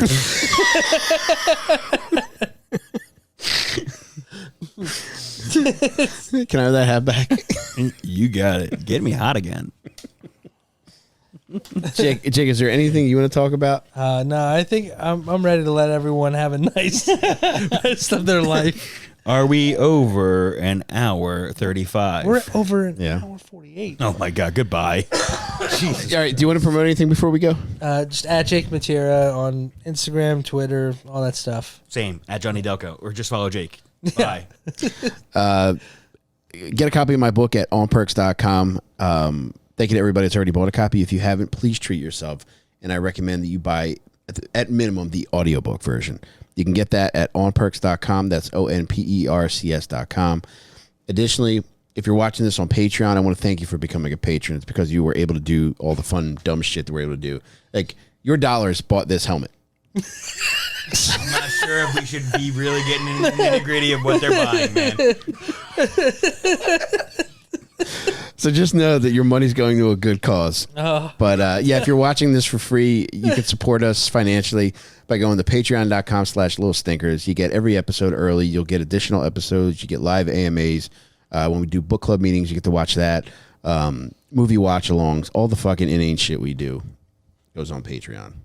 And honestly, if you just want to ask Mike for his address, I know he'll give it to you, and you can just mail us helmets if you want directly. And I'm pretty sure I know the P.O. Box now. 90% certain it's P.O. Box 27, Prospect Park, PA 19076. Oh, man. 27 Club. I'm pretty sure. We did it. All right. We'll see you guys next time. Thanks. Bye. Bye. Thank you, guys. There's so much fucked up shit to get into.